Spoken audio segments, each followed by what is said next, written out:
إزانا مهاليتن عسرت عامتات بحدار زنابرون تخونو كلت قلعو تلوم نبرا حداروم بتعمل صبغن فقر زلوان نبرا إزانا بوانا سرح مكايرتي كابتا مرزو حموشتا سباتوشتي اتحادو خنا فتنا نبرومو تفتنا كحلف مهاليت تسألوت قبرت أمو دعتاون إزانا صبغ ندبمتيو نايت مسرابيت وانا سرح مكايدو خنا إزانا تحدي سرح مسجمرة بزحات دوكمنت مقلبات أيناي كفلي تاي سرح كمزلو كفلت سلزلو ورقا قبتي انداق قلابتا كابوتا سرحو أمشي مدزء دانايت قوال إسران حموشتن عمت من إساي كدخون بمت حبابرنت تقوز إراد سرح تنيايا كسابنا بتسرارحا زقاتو دوكمنت بمقلبات حبيراتو تسرح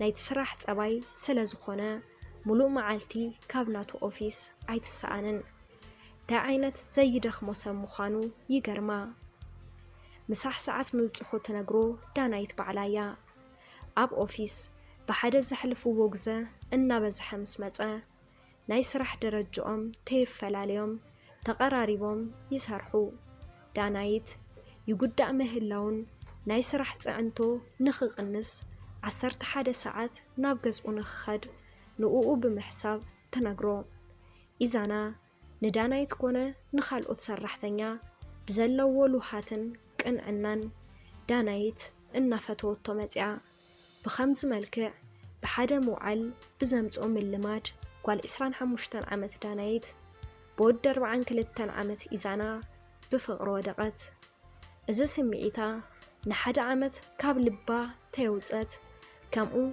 أمشان سرحت نابقز خيدي يا أخلكي كساب زبلا أب أوفيس تتعنح نكو نسو بمكينة دنقيوخ مدزتالو نسا قنا بتاكسي كقديماتو تركب يخون دا أنبر سلانا يقلي هوتهم نمزراب زخون كونتات بزي مفتارو قزا بزي مهلاو اتعدل أي رخبتن إزانا نكوعاتيو كساب سلستاناي مشت أب أوفيسيو دانايت أرابي زخا إزانا كاب سرح بزحي بوطرت كتموتيخا نقا زخا خيد تبلو قرربهم كساب كند زخونا دانايت سلاناي إزانا نايقل نابرا ني إزانا كام متقياقن لعلي بعلى حدار مخانو وي أفكاريت تهلو دو تخونا بلد ملكتات راح ترئلو جمرت إزانا قلبت يبلون هنا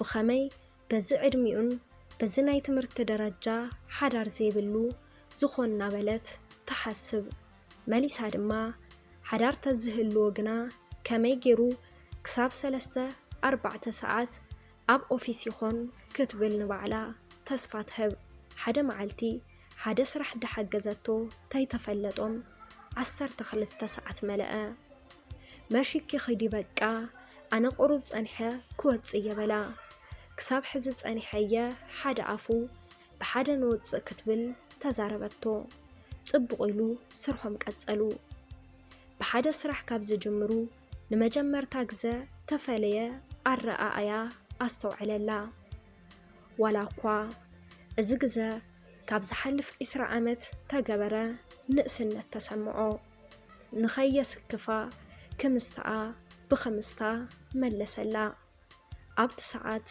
بينهم مخانهم نتعنت حبهم جيرو زي فلتو إداحيزو نبعلو كتتبلو أبدرتو لا تفا دانايت كندي جزا زحبقتو ناي لباس مئت أب حقفو بمأتاو قلتاتلو أبت معالتي 3 ساعات كاب أوفيس وزيم كساب جز أفنيوا ناب جز أخدا دانايت أبت معالتي 3 سمعة زحقوس نجر ليتملو كتحسب حدرت دحرتها معالتي بحدا مشوم بمكينو جز أفنيوا ناب جز يخد دانايت سنبتن قدامن كنو حجمرا ناب إزانا تدولالو يواقعا مسمشيا سرحوم مچاچو يرخبا إزانا كل شاب نكو نمحاليت ناب سرح بصيحو كاو ንስርሑ ይኸድ ነይሩ። በዚ ምኽንያት ድማ ኩሉ ሻብ ተቐስቅሶ መሃሊት ነበረት። ኣብዚ ቀረባ እዋን ግን ስለዚ ሽኩል ታክሲ ተጠቐም እናበለ ገዲፍዋ ክኸድ ጀመረ። ብናይ መሃሊት ፈንታ ንግሆ ኣብ መንገዲ ትጽበዩ ዳናይት ሒዙ ናብ ስርሑ ይኸድ። እዚ ነገር ክደጋገም ተሎ መሃሊት ኣብ ታክሲ ምድፋእ እናጽላኣ መጸ። በዚ ሕዚ ኣነ ብንኮ ክትስእየ ገዲፍካ ንኸይትኸድ ክትብል ተዛረበቶ። ኢዛና እሺ 12 ሰዓት ድልውቲ ክትኾነለኪ ክብል መለሰላ። መሃሊት ኣብቲ ሰዓት ክትለዓል ጀመረት። 12 ሰዓት ንመሃሊት ናብ ስራሕ ኣብፂሑ እናፈጠነ ናብ ዳናይት ይኸድ።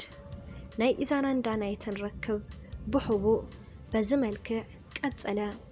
ክሳብ ምሸት 3-4 ሰዓት ኣብ ስራሕ ዘምሽ ዝነበረ ኢዛና ኣመሓይሹ ካብ ቀትሪ 11 ሰዓት ዓጽዮም ምስ ዳናይት ይወፁ። እዚ ነገር ምስ ተደጋገመ ብሰራሕተኛታት ውሽጢ ንውሽጢ ክሕመዩ ጀመሩ። ክልቲኦም ኣብ ዘሐጉስ ፍቕሪ ኣተው። ኢዛና ኣብቲ መጀመርታ ፍርሒ ይረአየሉ ነበረ። ዳሕራይ ግና ኩሉ ነገር ገዲፉ ዳናይትን ጥራሕ ኮይኑ ሓሳቡ። መሃሊት ኣብ ኢዛና ዘለዋ እምነት ኣብ ልዕሊ ማንም ሰብ የብላን። ብኩሉ ኩነታት ተኣምኖ እያ። በዚ ምኽንያት እያ ድማ ናይ ኢዛና ለውጢ ክረአያ ዘይከኣለ።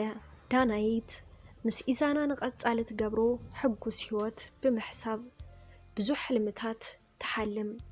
ኢዛና ድማ እዚ ነገር መሃሊት በፂሓቶ ነገራት ከም ዘይነበሩ ቅድሚ ምዃኖም እቶም ነገራት ብምፍላጥ ከም ዝኾን ገይሩ ኣብ ቀረባ ግዜ ፍታሕ ክፍጽም ከም ዘለዎ ሓሰበ። ግና እንታይ ምኽንያት ፈጢሩ ፍታሕ ክፍጽም ከም ዘለዎ ጨነቆ። ድሕሪ ብዙሕ ምሕሳብ ግና ከም ጽቡቕ መፍትሒ ዝሓሰቡ ሓሳብ ከተግብሮ ወሰነ። ኮነ ኢሉ ሓደሽቲ ሕማቕ ባህርያት ኣምፀ። ምሸት ሰትዩ ኣቱ። ንኽንደይ ዓመት እናሃባ ዝነበረ ወርሓዊ ወፃኢ የብለይን ካበይ ከምጽእ በለ። ደሞስካ ኣበይ ተእትወለኻ ምስ መሃሊት ክትዕ ተጀመረ።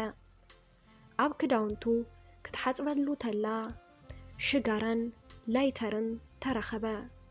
በዞም ግብሩ ንመሃሊት ካሕርቃ ቀጸለ። መሃሊት እውን ንመሓዙቱ ብቤተሰቡን ኣምከረቶ። ንሱ ግና ኮነይሉ ንኣኣ ከም ማርር ይገብሮ ስለ ዝነበረ ኣይገደፎን። መሃሊት ንብዙሕ ዓመታት ትፈልጦ በዓል ገዝኣ ብሓደ ግዜ ከምዚ ምዃኑ ኣጨነቓ። ብትኸኣለ መጠን ክትኽእሎ ክትዕገሶ ፈተነት። ቅርሺ ምጥያቕ ምስ ገደፈቶ ቅርሺ ሓቢኒ ክብላ ጀመረ። ቀዲዱ ዘይውድኦ ደሞዝ ተለዎ ከምዚ ምዃኑ ኣተሓሳሰባ። ኢዛና ናይ መወዳእታ ትዕግስታ ኣወዲእዋ። ግና ንደቃ ብምጭናቕ ሕዝውን ምዕጋሳ ቀጸለት። ናቱ ከምዚ ምዃን ንደቃ ስነ ልቦንኦም ከም ዝጎድኦም ሓሰበት። ኣብ መወዳእታ ኣይከኣለትን። መሃሊት ብናይ ባዕላ ሓሳብ ንደቀይ ብሰላም ከዕቢ ንፋታሕ ክትብል ባዕላ ብሕርቃን ተዛረበቶ። ኢዛና እውን ብጣዕሚ ዝፈትዎም ደቁ ጨኪኑሎም ብጽባሒቱ ክዳኑ ጥራሕ ብሻንጡ ሒዙ ኸደ። ሽማግለ ተሰብሲቦም ትኹነታት ናብ ንቡር ንምምላስ ሞከሩ። ግና ኣይኮነን። ፍታሕ ተፈጸመ። ኢዛና ምንም ዓይነት ንብረት ክካፈል ኣይደልን። ቶም ቆልዑት ተዕብየሉ ክብል ተዛረበ። ኣብ ባንኪ ዘለዎም ጥረ ቅርሺ ጥራሕ ተኻፊሎም ተፈላለዩ። መሃሊት ዋላ ከምኡ ኮይኑ ናቱ ነገር ክቆርጸላ ኣይከኣለን። ኢዛና ገዛ ተኻርዩ ምንባር ጀመረ። መሃሊት ድሕሪ ምፍትሖም እናደወለት ንነብሱ ብመስተ ከይጎድእ ትመኽሮ ነበረት። ኢዛና እውን ናይ ልቡ በጽሐ። ድሕሪ እቲ ግዜ ምስ ዳናይት ብዘይ ምስካፍ ከም ድሌቶም ክኾኑ ጀመሩ። ዘጭንቕኦ ናይ ደቁ ናፍቆት ነበረ። ድሕሪ ግዜ መሃሊት ኩሉ ነገር ሰምዐት። ካብኣ ብዕድመ ካብ ትንእስ ቆልዓ ፍቕሪ ምጅማሩ ኣናዲድዋ በኽያ ስቕበለት። ሓደ መዓልቲ ዳናይት ከምቲ ተለመደ ቀዳም መዓልቲ ኢዛና ናብ ተኻረዩ ገዛ ኸይዳ ከዋግዑ ጀመሩ። እናዋግዑ ተለዉ ዳናይት ክሳብ ሕዚ ግና ኣፍቃሪት ወይ ሰበይቲ ኣይነበረትካን ነይራ ክትብል ጠየቐቶ። ዳናይትን ኢዛናን ካብ ምልማዶም ተለዓለ ክዘራረቡ ተለዉ ኣቕልል ኣቢሎም እዮም ዝዘራረቡ። ኣይ ተመርኤ ነይረ በላ። ዳናይት ሰንቢዳ ስምዒታ ክትሓብእ እናፈተነት እሞታይ ተፈጠረ በለቶ። ዘይምርድዳእ ክብል መለሰላ። ዳናይት ደንጊፃ መጀመርታ ኣይተረዳዳእኹም ነርኩም ዲኹም ክትብል ጠየቐቶ። ተረዳዲእና ነርና ግን በቃ ምስ ግዘ ሓደ ነገራት ኣይስማዕምዑናን ክብል መለሰላ። ዳናይት ፈፂማ ዘይተጸበየቶ ስለ ዝነበረ ምስ ግዘ ባህልኡ ሓደ ሕቶ ናብ ኣእምሮኣ ኣምርሐ። ማለት ቆልዑ ተለኹም ዶ ክትብል ጠየቐቶ።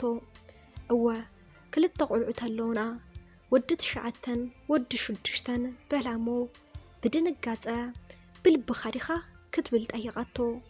እወ በላሞ። ዳናይት ቁሩብ ምድንጋጻ ዘስተውዓለ ኢዛና እዚ ሕዚ ንግደፎሞ ናይ ባዕልና ንግበር ምስ በላ ስለ ባዕልና ኮይና ንዘራረብ ዘለና ዘይተረድአኒ ነገራት ብግልፂ ክትነግረኒ ደልየ በለቶ ብንደት። ኢዛና ንዳናይት ከምዚ ክትኾን ርእዋ ስለ ዘይፈልጥ ድንግጽ በለ። እሺ ታይ ክነግረክ ምስ በላ ምስ በዓልቲ ገዛኻ መዓዚኹም ተፈላሊኹም ክትብል ጠየቐቶ። ሕቶኣ ሓንደበት ኮይንዎ መዓዝ ከም ዝብላ ክሓስብ ጀመረ። ንገረኒ ክትብል ኣጻደፈቶ። ንምሕሳብ እውን ግዘ ሰኣነ 5 ወርሒ ክብል ነገራ። ምስኣ ፍቕሪ ካብ ዝጅምሩ ክንደይ ከም ዝገበሩ ብፍጥነት ሓሰበቶ። ምስኣ ፍቕሪ ምስ ጀመሩ ኣብ ሓፂር እዋን ፍትሕ ከም ዝገበረ ተረድኣ። ንምንታይ ክሳብ ሕዚ ሓዳር ከም ዘለካ ዘይነገርካኒ ክትብል ኣፍጠጠትሉ። ታይ መሲሉኪ ኢሉ ከርድኣ ክብል ትስኢላ ጠጠው በለት። ናበይኸ ክትኸድ በላ እሞ ኣነ ናብ ዝኸደሉ ንስኻ ግን ኣእምሮ ተሃሊካ ይቕረ ዝብሉልካ ተኾይኖም ናብ ደቅኻ ተመለስ። ምሳኻ ብተጋገየ መንገዲ ካብ ዝንላዕሊ ክጓዓዝ ኣይደልን ካብ በዚ ሕዚ ኣይተርልየንን ኢላቶ ኸደት።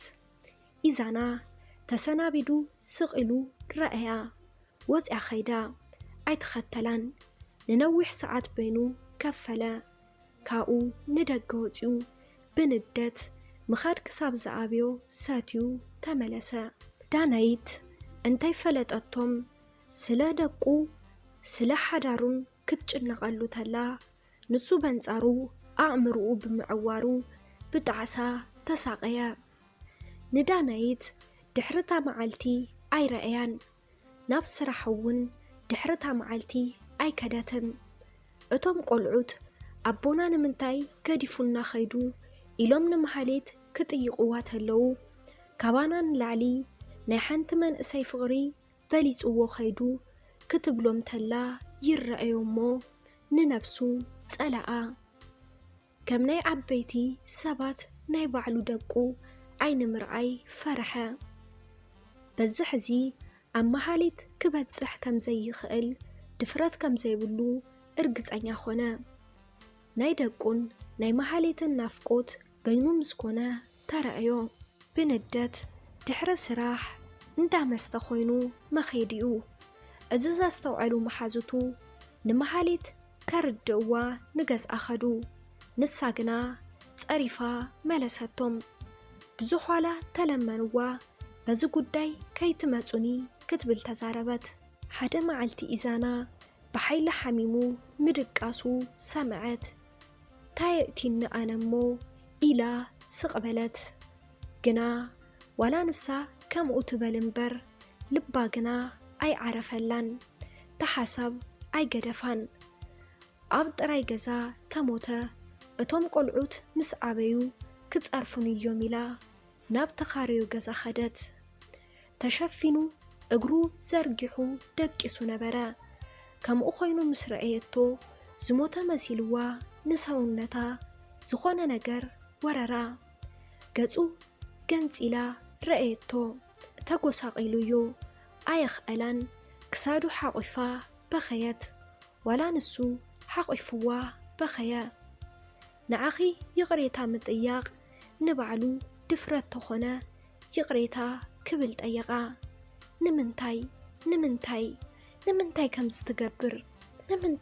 ንምንታይ ከምዚ ይኾን ኢላ ብሓይሊ በኸየት። ክልቲኦም በኸዩ።